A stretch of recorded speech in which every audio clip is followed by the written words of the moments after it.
Salam sejahtera Malaysia. Dengan nadi suara rakyat bergema di channel ini.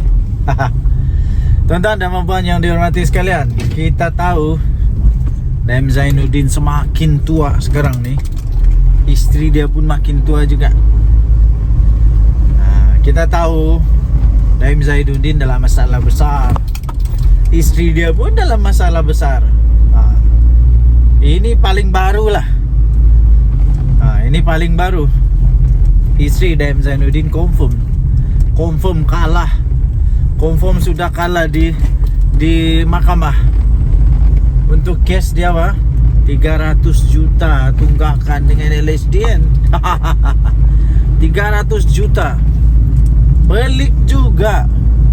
Aku pun pelik habis. Bagaimana isteri Daim Zainuddin, bekas Menteri Keuangan, bagaimana isteri Daim Zainuddin, bekas Menteri Keuangan punya isteri tu boleh terlepas, boleh tak bayar, boleh tunggak sebanyak 300 juta teks.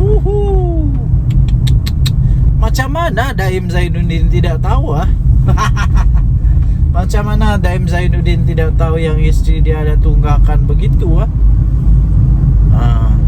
Takkanlah sengaja pula. Aduh, takkanlah sengaja pula. Ini mesti tidak sengaja punya lah kan. Tapi kalau tidak sengaja, macam mana Daim Zainuddin tidak tahu?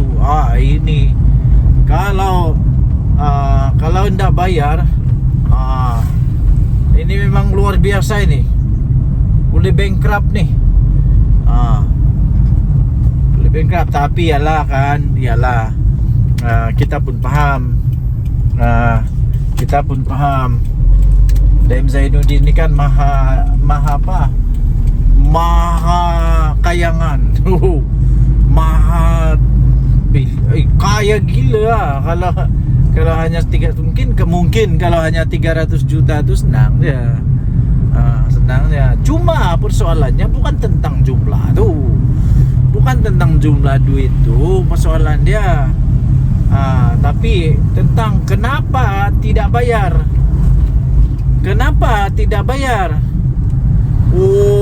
Rakyat biasa bukan main lagi. Daim Zainuddin mau supaya bayar cukai, pasti dia cakap macam tu. Mungkin dia pernah cakap macam tu waktu dia jadi Menteri Keuangan kan. Tapi alih-alih isteri dia sendiri pula ndak pula membayar cukai. Malu. Jadi mahkamah telah menolak untuk permohonan isteri Daim Zainuddin untuk mendapatkan penangguhan sementara. Susah, banyak bayar sajalah. Kalau banyak sangat duit, bayarlah. Lepas tu 300 juta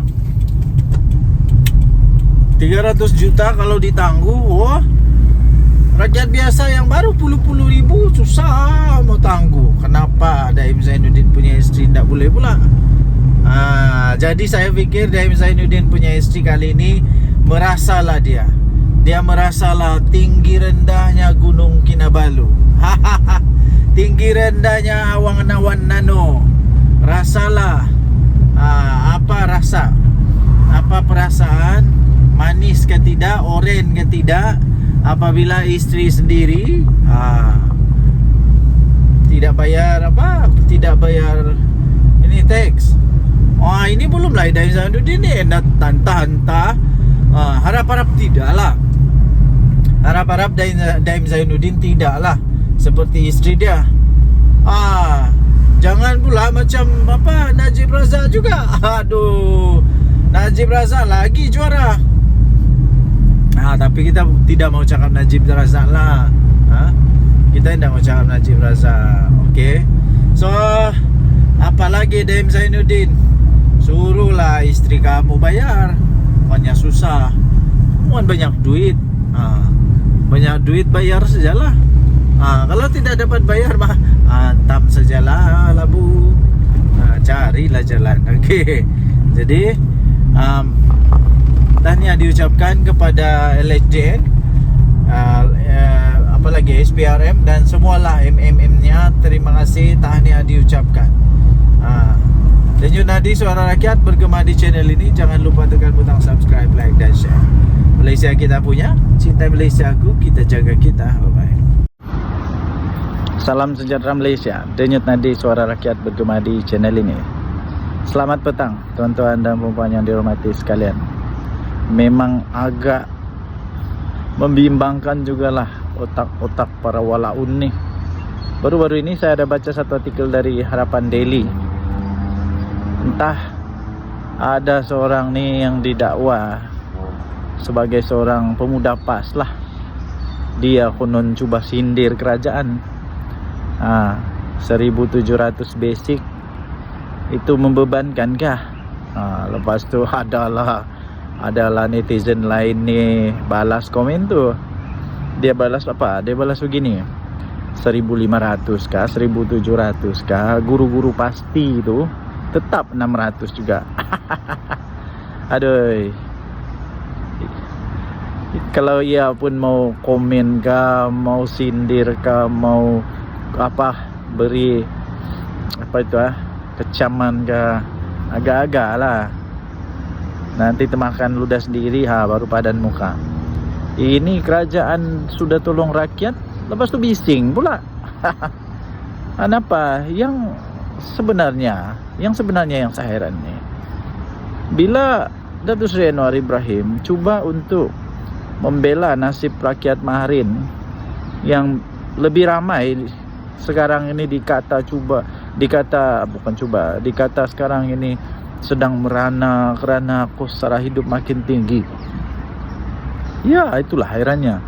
Bila Datuk Seri Anwar Ibrahim kasih naik gaji supaya ringan lah beban kan, berbaloi lah dengan kenaikan harga barang dan sebagainya. Ada pula yang tak puas hati. Kalau kamu suka sangat dengan 600 kah, dada gaji kah, itu hal kamu lah. Itu hal kamu. Tapi rakyat Malaysia secara umumnya memerlukan kenaikan gaji nih.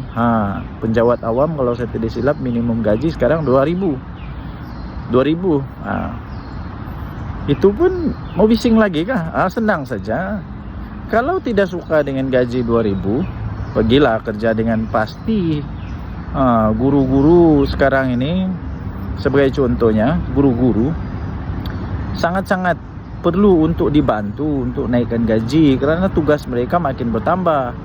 Lepas itu tanggungjawab mereka pada anak-anak murid, anak-anak kita, anak-anak saya ni semakin besar.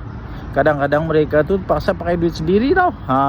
Paksa pakai duit sendiri untuk bantu pelajar-pelajar yang disayangi. Tapi kalau tidak puas hati, semua yang tidak puas hati itu senang saja, berhenti kerja aja lah daripada orang-orang yang bagi gaji 1.700, 1.500 berhenti. Pergilah kerja, cari kerja yang 600.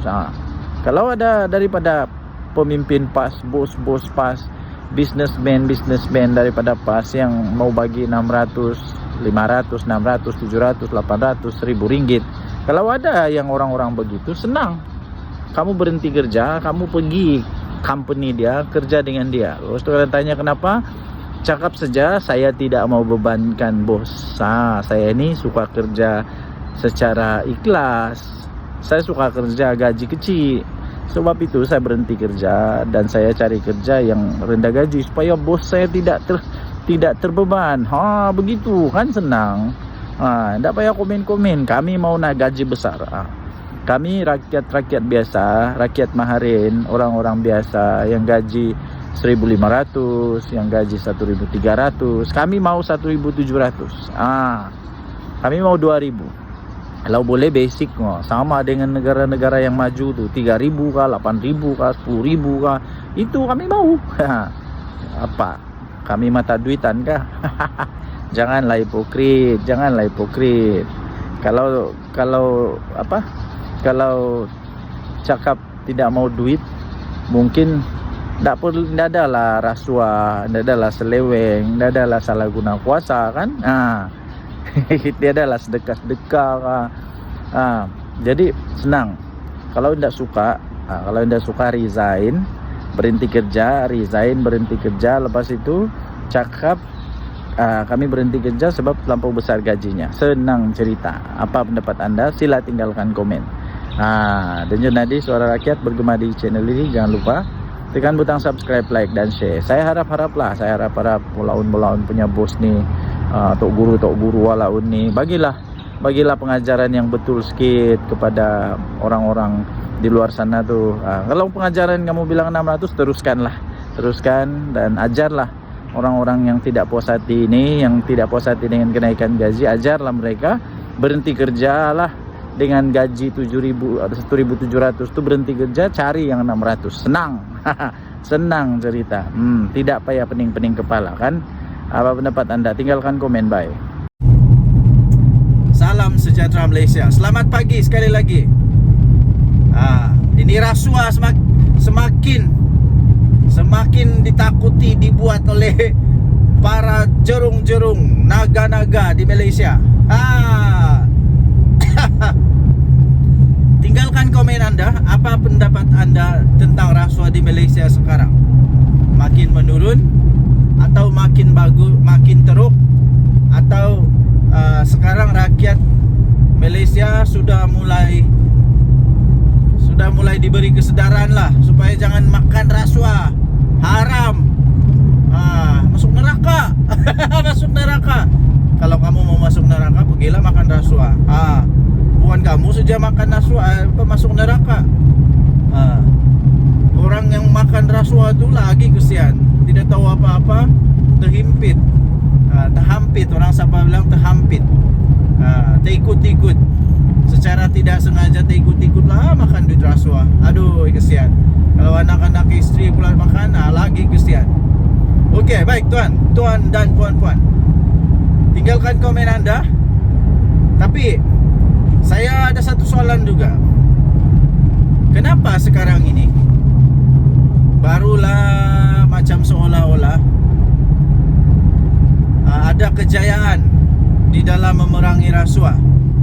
Setelah Datuk Seri Anwar Ibrahim jadi Perdana Menteri, barulah ada nampak seolah-olah ada harapan, sinar harapan bahawa negara Malaysia dalam satu kejayaan, dalam perjalanan kejayaan mengalahkan rasuah yang teruk, yang buruk, merusak negara ini. Kenapa dulu-dulu tidak pula ada begini? Buktinya sekarang banyak rasuah yang bocor. Antaranya yang paling hangat di pasaran ini, yang berkaitan sekarang ini, MBI ini. Walaui, ini lagi yang serbuan rumah-rumah, siapa ada berjuta-juta duit di dalam rumah. Woi. Kenapa Datuk Seri Anwar Ibrahim punya pemerintahan ataupun dia punya kepimpinan barulah keluar semua ni? Dulu-dulu tak keluar pun. Jadi siapakah orang yang di sebalik dalang itu? Kita tunggu. Sebab Azam Baki, Pesuruhjaya SPRM, kata siapa saja boleh menjadi dalang dia. Tapi yang pasti dengar-dengar kata, dengar-dengar ada ahli politik yang mungkin terlibat. Ada ahli politik yang mungkin terlibat. Siapa dia? Kita tunggulah. Sebagai buktinya pula, baru kemarin saya sendiri dengar rakyat Malaysia berkata sendiri di pejabat, ketika hendak berurusan di pejabat di kaunter depan tu. Aku dengar sendiri dengan telinga mata sendiri dengar. Orang ni kata, "Weh, kau hati-hati bila bagi dokumen semua. Pastikan ianya adalah sahih. Adalah benar, lengkap dan betul-betul genuine. Semua klaim-klaim tu genuine. Nanti SPRM datang dia kata, itulah bukti dia. itulah bukti dia bahwa memang sudah ada kesadaran. Sudah ada kesadaran. Kenapa dulu saya tidak pernah dengar begini ya? Kalau dulu, masalah, banyak masalah. Sekarang semua masalah dapat ditangani dengan baik. Siapa Perdana Menteri sekarang? Cobalah type sikit komen kamu. Siapa Perdana Menteri sekarang? Sila nyatakan jawapan anda. Tahniahlah diucapkan kepada Datuk Seri Anwar Ibrahim, Perdana Menteri Malaysia. Ini dia. Jadi ini bukti dia lah. Tidak ada harapan lagi untuk Muhyiddin Yassin. Tidak ada harapan lagi untuk Perikatan Nasional. Langsung tidak ada harapan lagi untuk merampas kuasa daripada daripada PHBN ni. Daripada Kerajaan Madani. Okay, so kita jumpa lagi. Bye-bye. Salam sejahtera Malaysia. Selamat pagi tuan-tuan dan puan-puan yang dihormati sekalian. Gembira hati dapat balik kampung, tengok anak, tengok isteri, paling seronok. Okey, jadi kemarin juga kita telah mendengar pembentangan belanjawan 2025 daripada Perdana Menteri Datuk Seri Anwar Ibrahim. Ramai yang tidak menjangka bahawa belanjawan kali ini adalah antara belanjawan terbaik dalam sejarah negara Malaysia.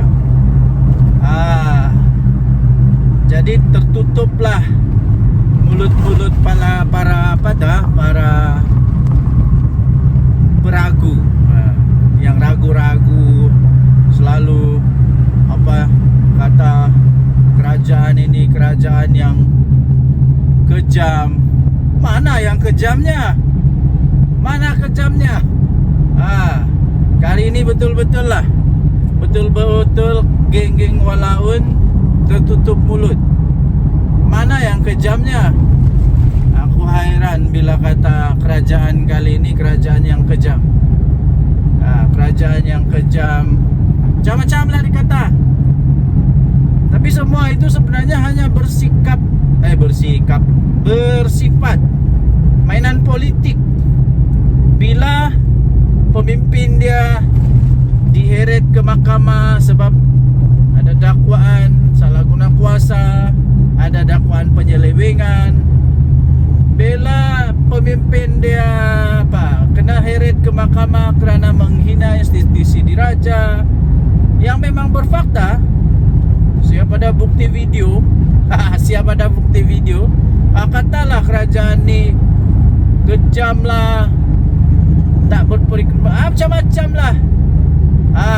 Dengan belanjawan kemarin ya, yang telah disampaikan oleh Yang Amat Berhormat Perdana Menteri Malaysia, maka dengan ini tertutuplah harapan untuk walaun dan geng-geng walaun untuk mau menumbangkan Datuk Seri Anwar Ibrahim. Tertutup sudah harapan.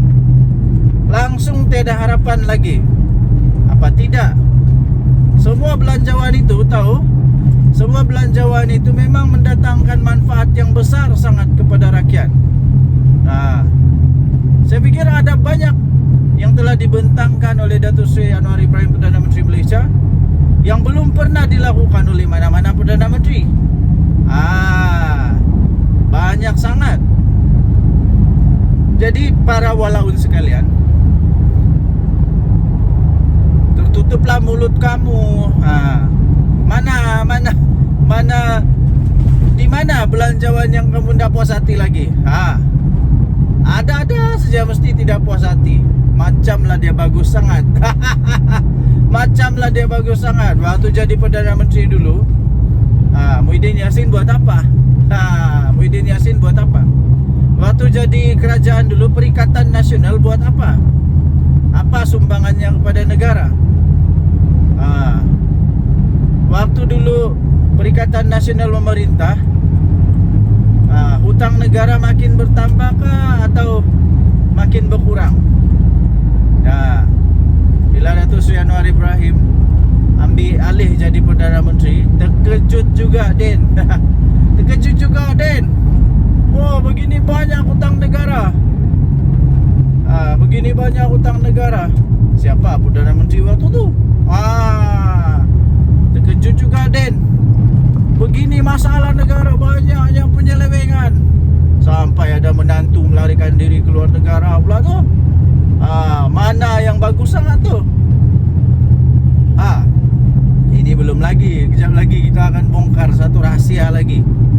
Satu rahasia lagi yang betul-betul luar biasa ya. So, keep in touch. Keep in touch. Orang kata keep in touch. Jangan kemana-mana. Okey, baik. Kerana itu ya, tuan-tuan dan puan, anda boleh tinggalkan komen anda. Apa yang anda paling suka? Apa yang anda paling suka dengan belanjawan 2025? Apa yang anda paling suka dengan belanjawan 2025? Bagi saya secara pribadi, semua belanjawan itu saya suka. Ditambah lagi apabila Datuk Seri Anwar Ibrahim punya ucapan itu, dia sebut lagi nama-nama rakyat Malaysia yang maharin, yang biasa-biasa, pelajar biasa, yang dia sebut, yang telah mengharumkan nama negara. Itu menunjukkan rasa rasa menghargai dia kepada rakyat maharin. Inilah dia. Okey, so apa belanjawan yang anda suka? Apa isi belanjawan yang anda suka ya? Sila tinggalkan komen anda. Denyut nadi Suara Rakyat bergema di channel ini. Jangan lupa untuk tinggalkan komen anda. Kita jumpa lagi. Bye-bye. Salam sejahtera Malaysia. Wow, serius juga. Janganlah serius sangat. Hari Sabtu, hari yang dinanti, bertambah satu hari pada hari-hari. Okey, ada kawan suruh saya komen atau beri ulasan. Mungkin ini satu sindiran kepada saya kah, kepada siapa-siapa kah. Tapi tak kisahlah, kan kita ini terbuka di Malaysia. Takut apanya? Kita tenang saja. Lagipun apapun terjadi kepada politik negara Malaysia, pokok getah saya tetap itu juga. Ndak pun kasih keluar duit untuk pokok getah. Perlu dipotong juga, perlu makan nasi, perlu beli beras juga di kedai. Ndak ada kena-mengena pun dengan saya. Jadi adalah kawan ni, dia kasih post, kemudian dia tanya, apa pendapat kau tentang ini? Saya tengok dia tu, aduh, apakah benda punya soalan ni? Iyalah, apa dia kata, dia kasih bagi, ada satu berita tu, entah abang Zahid ke adik Zahid ke masuk PAS. Aku kata, apa kena-mengena pula? Jadi dia kata, apa komen kau? Zahid punya saudara sendiri pun boleh tinggalkan Zahid. Aduh, ini betul saya terus bingung ini. Apa kena-mengena? Tahukah? Kalau di Sabah, adik-beradik ada parti sendiri tahu. Jadi apa pula masalahnya?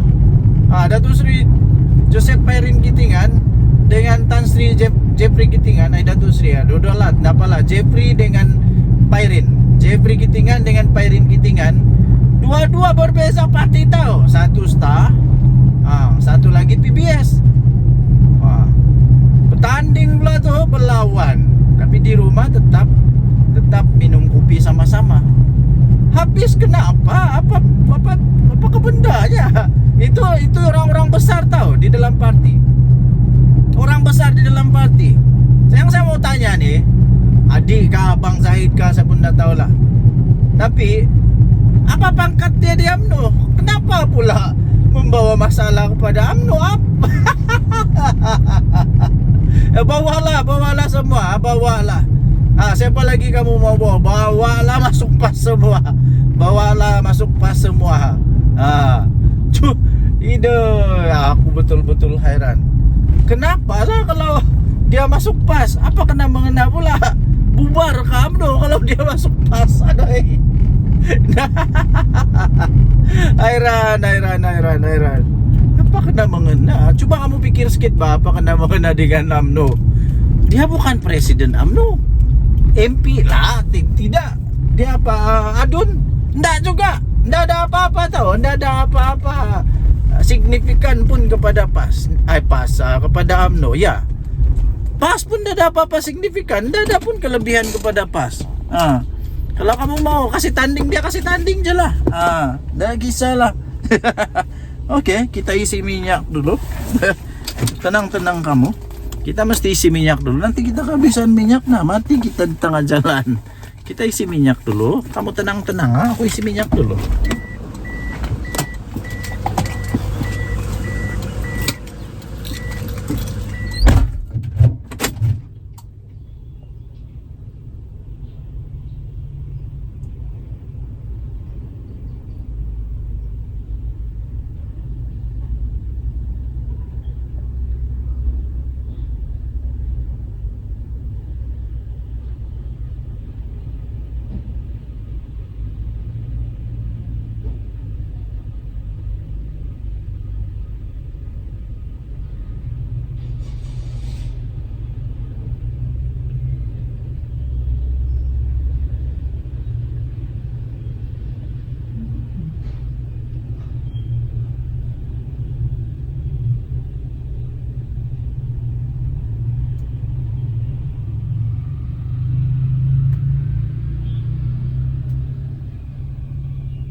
Baru selesai kita isi minyak. Segalanya berjalan lancar. Oke, pakai dulu tali pinggang keselamatan, baru kita teruskan. Oke, kita teruskan. Oke. Tuhan jaga langkah saya, Tuhan menjaga perjalanan saya, berkati semoga semua oke saja. Tuhan menjaga kita semua. Oke, amin. Oke, Tuhan yang menjaga kita semua. Oke, hati-hati memandu. Oke, so Tuan-tuan dan puan, sekali lagi, apa kena mengena dengan UMNO? Kita jumpa lagi, bye. Salam sejahtera Malaysia. Selamat pagi tuan-tuan dan puan. Ini ada satu gambar nih, ya, saya sisipkan lah. Saya sisipkan gambar ini, Anda lihat. Saya tidak tahu gambar ini kena edit kah?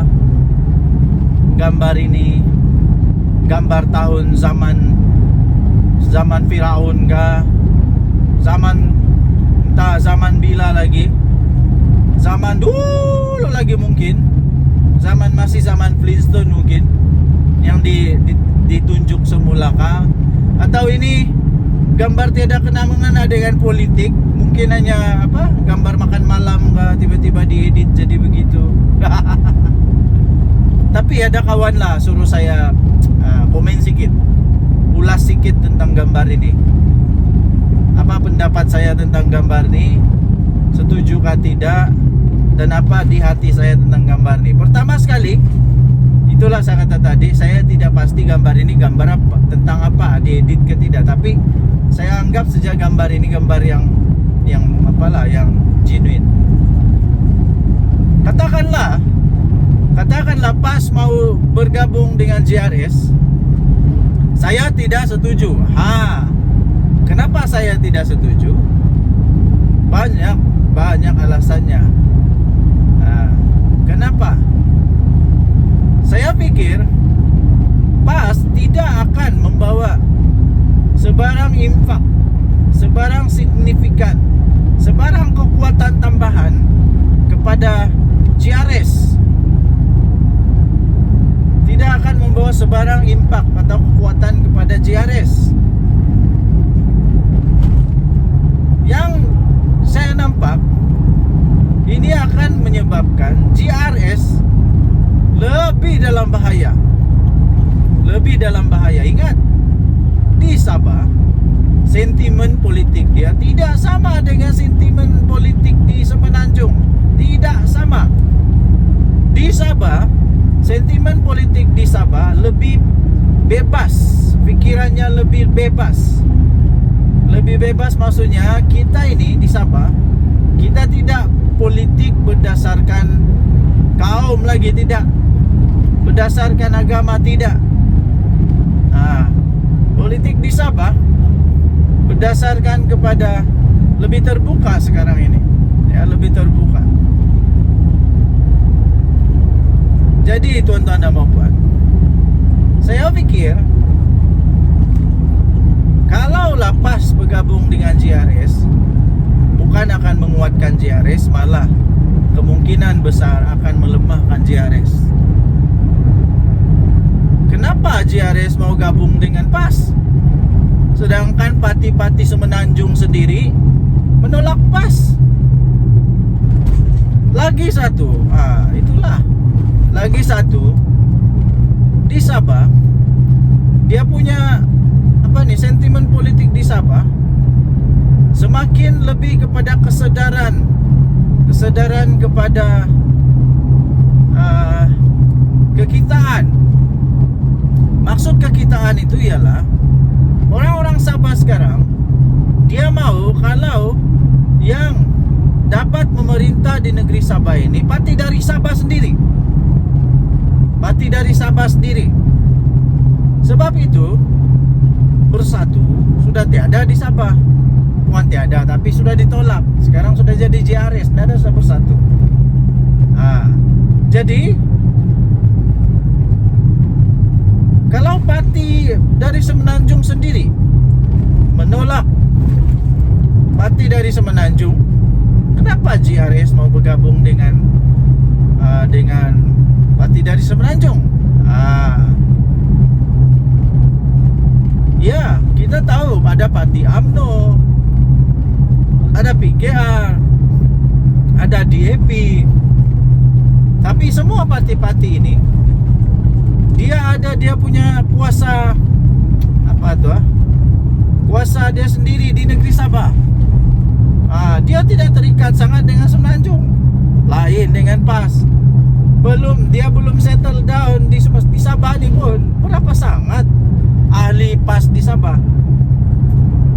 Jadi memang tidak logik lah untuk GRS mau bergabung sama PAS kalau memang tujuan dia untuk menang. Sebab saya tidak nampak itu boleh menang. Enggak.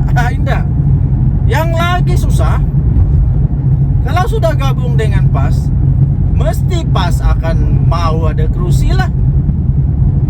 Mesti PAS mau ada kerusi, mesti mau. Jadi ini boleh menyebabkan kekalahan kepada GRS. Lepas itu, takkanlah PAS mau pula bertanding di tempat yang DAP kuat atau PKR kuat atau pembangkang kuat.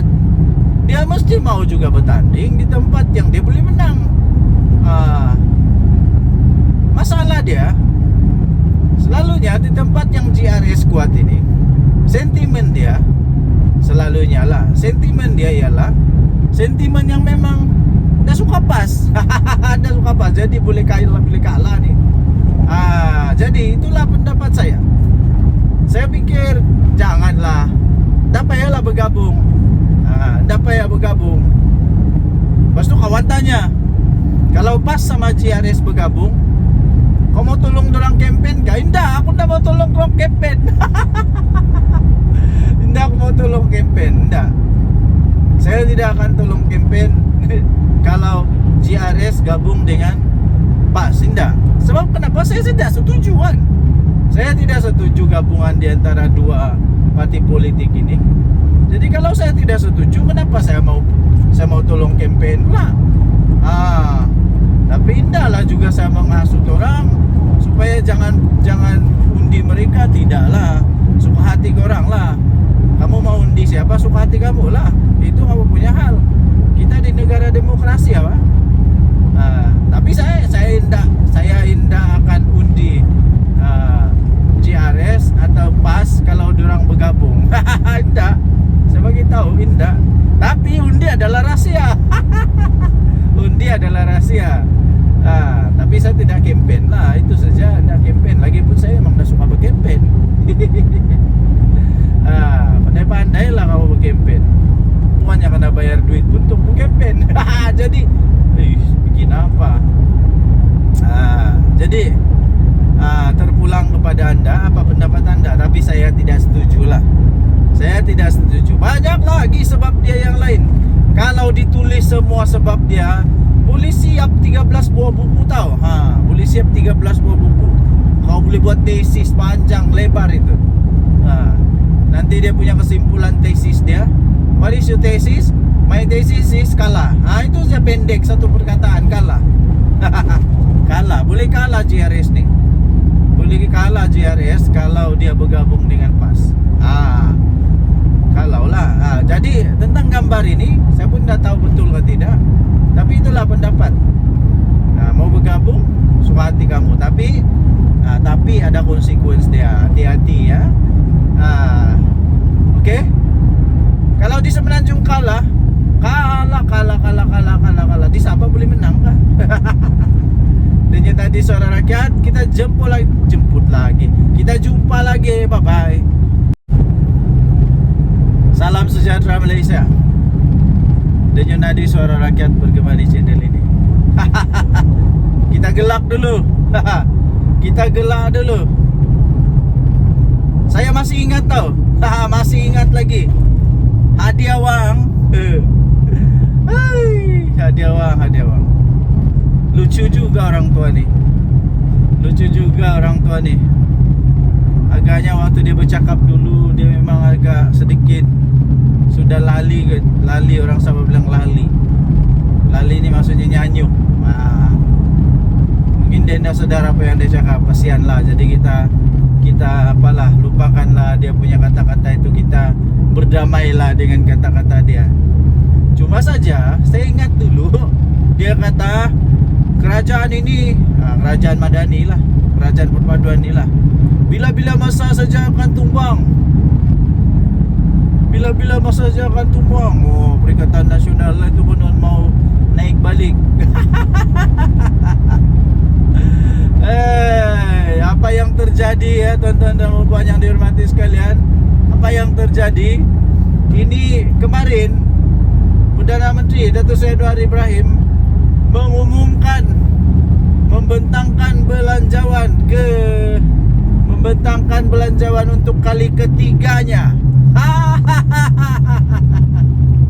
Sudah 3 kali ini Tok Adi. Sudah 3 kali Datuk Seri Anwar Ibrahim membentangkan belanjawan. Aduh. Tapi belum lah. Sampai sekarang belum tumbang-tumbang pun.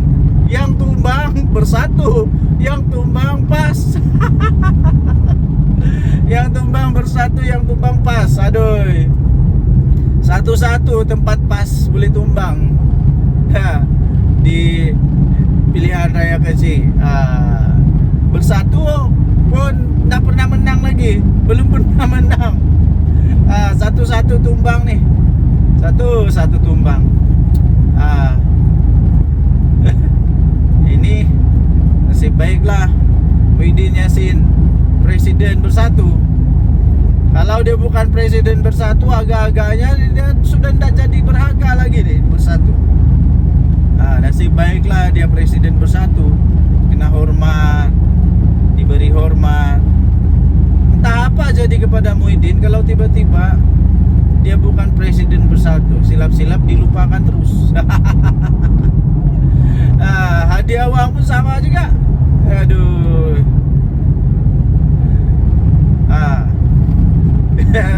Di mana sudah yang mau kasih tumbang tuh? Beginilah saya bagi kesimpulan, Perikatan Nasional tidak akan mampu untuk membentuk semula kerajaan. Dah. Setakat ini ndak ya. Kenapa? Banyak sangat sebab dia. Banyak sangat sebab. Sebab yang pertama, kalau sudah nanti pembagian kerusi pun sekurang-kurangnya Bersatu pun mau ada kerusi kan, tapi masalah dia setiap kali Bersatu bertanding kalah. Jadi kecuali lah kalau semua pas mau tanding, ada harapan dia menang lah. Tapi untuk membentuk kerajaan perlu 112. Masalahnya pas tidak cukup 112. Macam mana pun pas tidak akan dapat 112. Tidak akan. Kecuali dia bergabung dengan mana-mana parti politik. Masalah dia mana? Siapa lagi yang mau bergabung sama PAS? Siapa lagi? Kecuali Bersatu. Bersatu ini saja yang terdesak. Jadi dengan siapa-siapa pun dia mau bergabung. Tapi parti lain yang masih bijak, yang masih kuat, yang masih punya rasional, yang masih punya keyakinan untuk menang, yang tiada masalah, parti yang tidak payah kasih selamat dia punya presiden, tidak payah kasih selamat dia punya setiausaha kah, menantu kah. Tidak akan mau bergabung sama PAS. Jadi Bersatu saja yang mau gabung sama PAS ini. Gerakan mau gabung sama PAS. Yang lain-lain siapa mau gabung sama PAS? Siapa? Gerakan tak payah cakap lah, bukan kuat pada pun. Mau dapat 2 kursi pun susah. Jadi itu hanya tolong-tolong je lah, tolong-tolong. Jadi tak akanlah PKR mau gabung sama PAS. Takkan di happy lagi. Sudah pernah gabung dulu, tidak berjaya. Jadi sudah sudah jerak, tidak lagi mau bergabung sama PAS. Dan saya pun tidak setuju kalau ada parti politik yang tidak sehaluan dengan PAS cuba-cuba untuk mau bergabung sama PAS hanya dengan tujuan hanya dengan tujuan apa? Kepentingan pribadi dan kepentingan pribadi dan kepentingan politik saja, bukan untuk kepentingan negara Malaysia, tapi ya menyusahkan, merosakkan saja. BAP gak pas lah. Kalau pas betul-betul kuat, pergilah bertanding sendiri. Tapi tidak akan lah. Jadi kerana itu memang kemungkinan untuk Perikatan Nasional, kemungkinan untuk Perikatan Nasional dapat memerintah sekali lagi itu betul-betul hampir kosong peluang dia. Peratusan dia memang hampir kosong. Tidak mustahil, tapi hampir mustahil. Menghampiri mustahil lah. Mungkin lebih mudah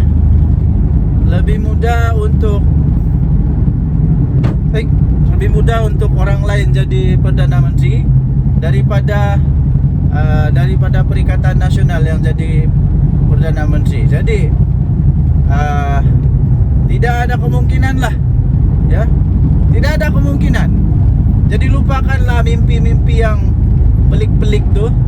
Lupakanlah mimpi-mimpi yang pelik-pelik. Tidak ada sudah kemungkinan, ya. Hadiah wang, jangan lagi sebut-sebut mau kasih tumbang. Tidak ada sudah. GRS, GPS tidak akan bergabung sama PAS. Nggak tahu lah, bah. Nggak tahu lah macam mana.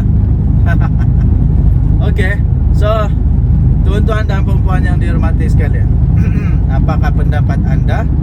Sila tinggalkan komen. Sila tinggalkan komen anda.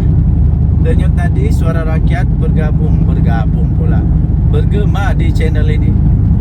Sila tinggalkan komen anda sekali lagi. Kita jumpa lagi. Selamat pagi Malaysia. Bye bye. Salam sejahtera Malaysia. Selamat pagi tuan-tuan dan perempuan yang dihormati sekalian. Gembira hati dapat balik kampung, tengok anak, tengok isteri, paling seronok. Okey, jadi kemarin juga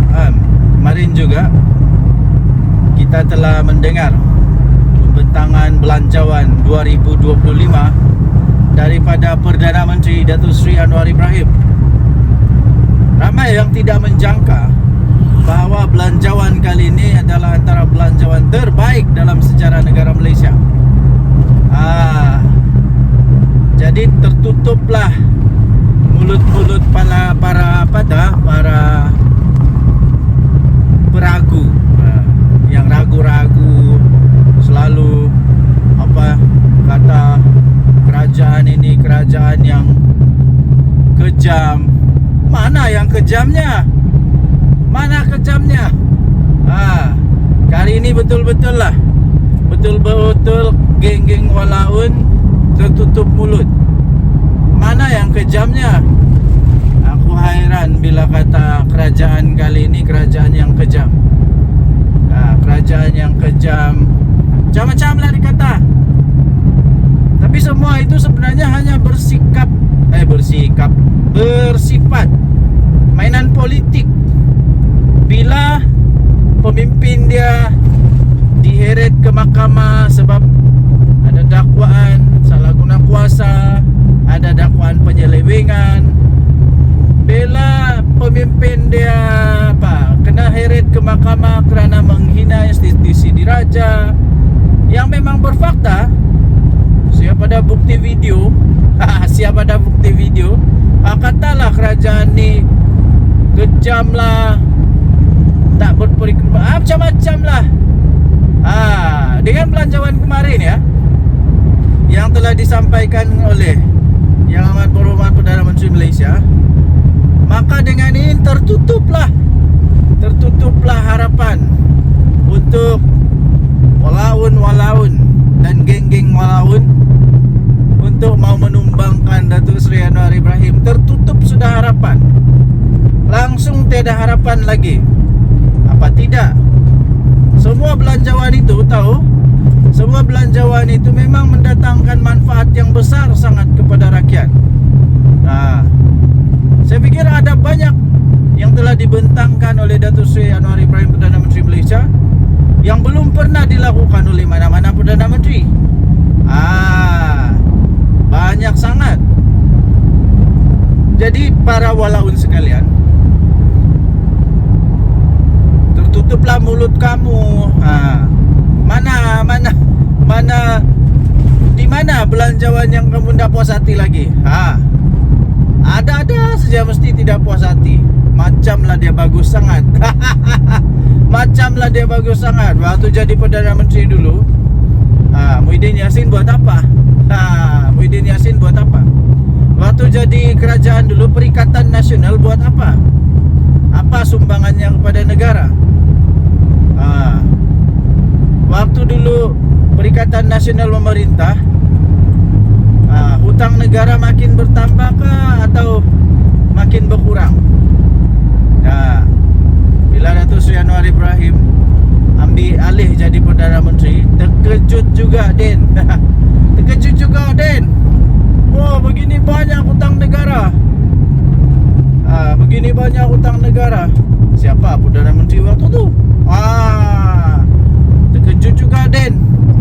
Begini masalah negara, banyak yang penyelewengan.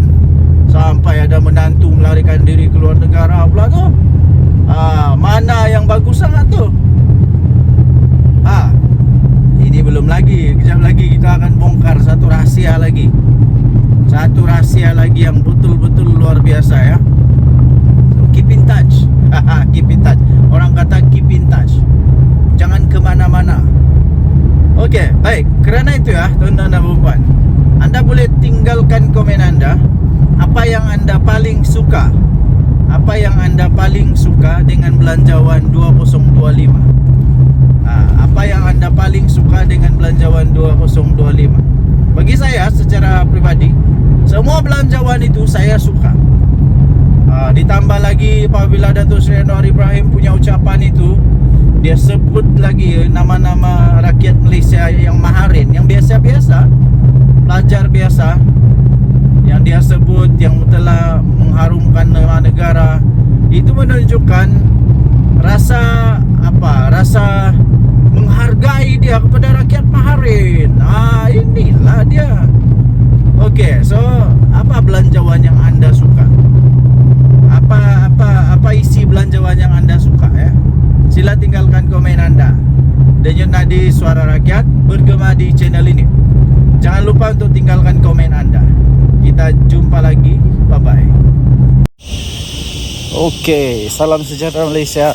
Denyut nadi suara rakyat bergema di channel ini.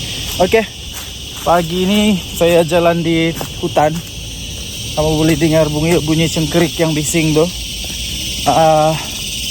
Memang tempatnya hutan. So saya sengaja pagi ini mengambil ketenangan sedikit. Sambil kita buat satu ulasan tentang apa yang dikatakan oleh seorang ni lah. Dia kata pada zaman PM Anwar ni, dosa kalau jadi kaya. Apa benda yang kau cakap ni pakcik? Pertama sekali saya mau tanya, kau tu maha kaya kah? Yang menjadi keheranan saya sekarang, sebelum saya ulas, yang menjadi keheranan saya sekarang ni ya, tuan-tuan dan puan yang dihormati sekalian, adalah orang-orang yang maha kaya tak bising pun. Orang-orang yang maha kaya, orang-orang yang betul-betul kaya ni tak pun bising. Diorang tidak pun rasa terganggu kah, terkacau kah, tidak pun rasa terancam kah. Diorang okey saja dengan apa yang telah dibuat, dirancang oleh polisi kerajaan. Mereka tak bising pun, okey saja. Yang hairan ni orang-orang yang trip-trip kaya. Orang-orang yang trip-trip kaya, yang dah kaya mana pun, yang hanya pandai main politik, dia pusing putar-putar sana putar sini. Aku rasa orang kaya yang betul kan, dia hanya ketawa-ketawa saja. Sebab kenapa? Dia ketawa sebab dia kata, kami yang kaya ini diam-diam saja, tidak pun rasa terancam. Kami yang maha kaya ni, yang jutawan, bilion ini, kami diam-diam saja pun. Kami diam-diam saja dan kami terima. Kami tak ada masalah. Kami terus boleh jadi kaya. Tapi orang-orang yang trip-trip kaya ni pula, alamak, ada orang pula yang perasan kaya, perasan terjejas. Apakah bendanya? Saya hairan betul lah. Lepas itu coba apa sebenarnya tujuan, saya pun tidak tahu lah. Apa sebenarnya tujuan dia mau cakap begitu, saya pun tidak pasti. Tapi saya sisipkan di sini. Saya sisipkan di sini nih. Inilah Keratan Akbar yang saya ingin ulas itu. Apa yang mau sebenarnya yang mau dibela nih adalah orang kaya ke orang miskin. Saya pun heran lah. Orang-orang dalam Perikatan Nasional nih, ataupun bukan dari Perikatan Nasional pun lah, mana-mana aja lah, yang coba membela orang miskin. Macam mana sebenarnya kamu punya polisi nih? Kamu mau jadikan orang yang miskin lebih miskin, atau mau jadikan orang kaya tetap kaya, tapi orang miskin ada peluang untuk menjadi kaya? Mana satu sebenarnya yang kamu mau nih? Sampai ada pula yang tuduh PM Anwar nih. Dia kata pada zaman PM Anwar nih, semua orang yang mau jadi kaya dosa. Apa dosa kepala otak ya dosa? Saya rasa pada zaman sekarang nih, orang lebih senang mau jadi kaya lah zaman Anwar. Zaman Perdana Menteri PM Anwar, PM 10 sekarang nih, saya rasa orang lebih senang untuk jadi kaya tau. Lebih mudah. Sebab tidak ada lagi monopoli. Siapa-siapa boleh. Pertama. Kedua, tidak ada lagi rasuah. Kalau kau rajin, sungguh-sungguh, kerjanya bagus, itu lebih mudah untuk peluang jadi kaya.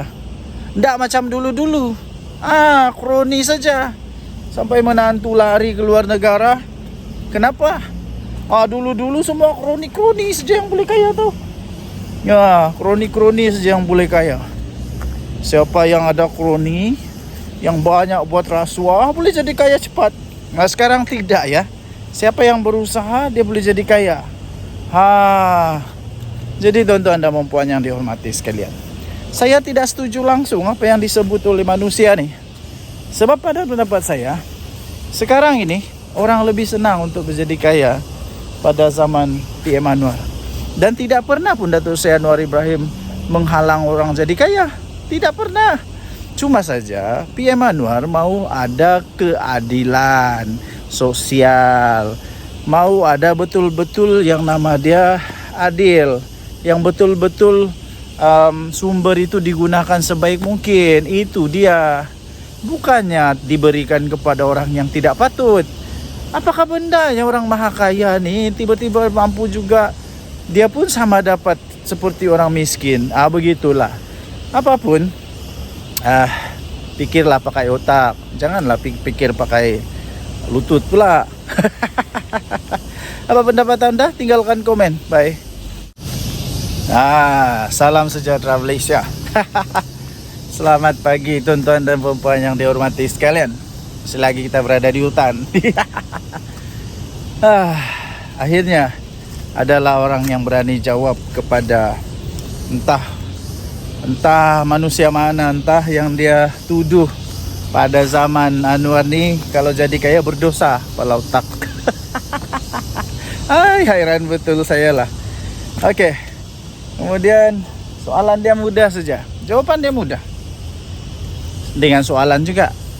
Pada zaman Muhyiddin Yassin jadi Perdana Menteri, ada sesiapa tak di sini yang terror, yang tahu, yang dapat buktikan pada zaman Muhyiddin Yassin jadi Perdana Menteri? Saya mau tanya, apa yang dia sudah bantu, apa yang dia sudah tolong kepada orang-orang miskin? Adakah? Apa yang dia tolong? Apa yang dia tolong kepada orang miskin ketika dia jadi Perdana Menteri? Sila senaraikan. Yang dia tolong tahu? Yang dia tolong, yang bukan duit rakyat tahu. Janganlah cakap dia bagi apa nih KWSP lah, itu duit aku lah, bukan duit kamu. Itu duit kita lah, bukan duit orang. Itu duit rakyat, bukan duit kerajaan pun. Jadi apa yang Muhyiddin ada tolong orang miskin pada waktu dia jadi Perdana Menteri? Sila senaraikan. Ini menjawab kepada Reyes, jawab kepada tuduhan daripada seorang manusia ni. Dia kata berdosa kalau jadi kaya pada zaman Datuk Seri Anwar Ibrahim. Tapi ada orang teriak-teriak lah. Entah apa dong teriak-teriak. Mungkinkah ada harimau kumbang di belakang? Atau beruang? Oke. So, pada pendapat saya, sekali lagi saya ingin nyatakan bahwa sebenarnya pada zaman PM Anwar sekarang ini, manusia lebih senang, lebih terbuka untuk boleh jadi jutawan berbanding dulu-dulu, berbanding daripada zaman-zaman penuh dengan penuh dengan kroni. Buktinya tengoklah Janawi bawah siapa yang dapat. Tengoklah projek-projek yang lain, siapa yang dapat, siapa yang kantoi dengan minyak masak. Tengoklah kan. Jadi saya ingin sabarlah, seperti Rais kata. Dia tanya, pada zaman Muhyiddin jadi Perdana Menteri, apa yang dia sudah buat untuk orang miskin? Jawab, jangan tak jawab. Tinggalkan komen Anda. Kita jumpa lagi. Bye-bye. Oke, salam sejahtera Malaysia. Denyut nadi suara rakyat bergema di channel ini. Oke, pagi ini saya jalan di hutan. Kamu boleh dengar bunyi cengkerik yang bising tuh. Memang tempatnya hutan. So saya sengaja pagi ini mengambil ketenangan sedikit. Sambil kita buat satu ulasan tentang apa yang dikatakan oleh seorang ni lah. Dia kata pada zaman PM Anwar ni dosa kalau jadi kaya. Apa benda yang kau cakap ni pakcik? Pertama sekali saya mau tanya, kau tu maha kaya kah? Yang menjadi keheranan saya sekarang, sebelum saya ulas, yang menjadi keheranan saya sekarang ni ya, tuan-tuan dan puan yang dihormati sekalian, adalah orang-orang yang maha kaya tak bising pun. Orang-orang yang maha kaya, orang-orang yang betul-betul kaya ni tak pun bising.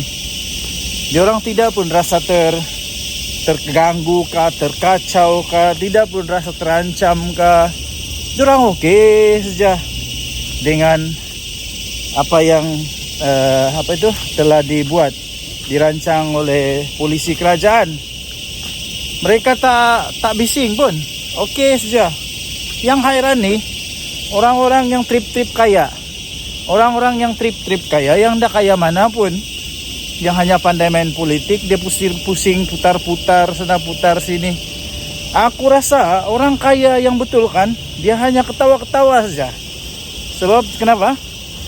Dia ketawa sebab dia kata, kami yang kaya ini diam-diam saja, tidak pun rasa terancam.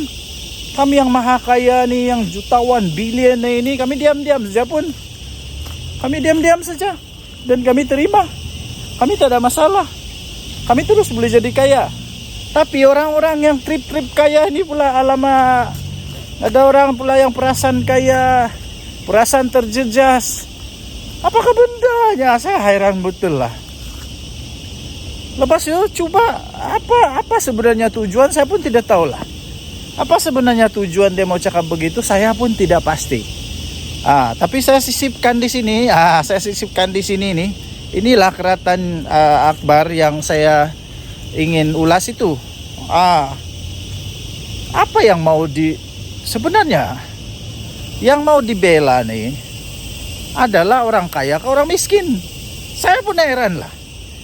Orang-orang dalam Perikatan Nasional nih, ataupun bukan dari Perikatan Nasional pun lah, mana-mana aja lah, yang coba membela orang miskin. Macam mana sebenarnya kamu punya polisi nih? Kamu mau jadikan orang yang miskin lebih miskin, atau mau jadikan orang kaya tetap kaya, tapi orang miskin ada peluang untuk menjadi kaya? Mana satu sebenarnya yang kamu mau nih? Sampai ada pula yang tuduh Ada pula yang tuduh PM Anwar nih. Dia kata pada zaman PM Anwar nih semua orang yang mau jadi kaya dosa. Apa dosa kepala otak ya dosa. Saya rasa pada zaman sekarang nih orang lebih senang mau jadi kaya lah zaman Anwar. Zaman Perdana Menteri PM Anwar, PM10 sekarang nih saya rasa orang lebih senang untuk jadi kaya tau. Lebih mudah. Sebab tidak ada lagi monopoli. Tidak ada lagi monopoli, siapa-siapa boleh. Pertama, kedua, tidak ada lagi rasuah.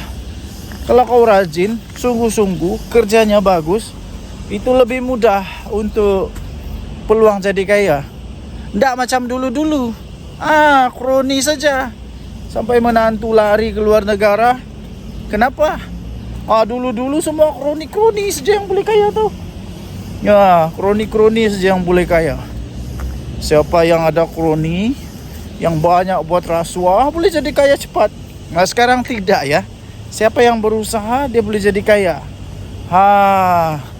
Jadi tuan-tuan dan puan yang dihormati sekalian, saya tidak setuju langsung apa yang disebut oleh manusia nih.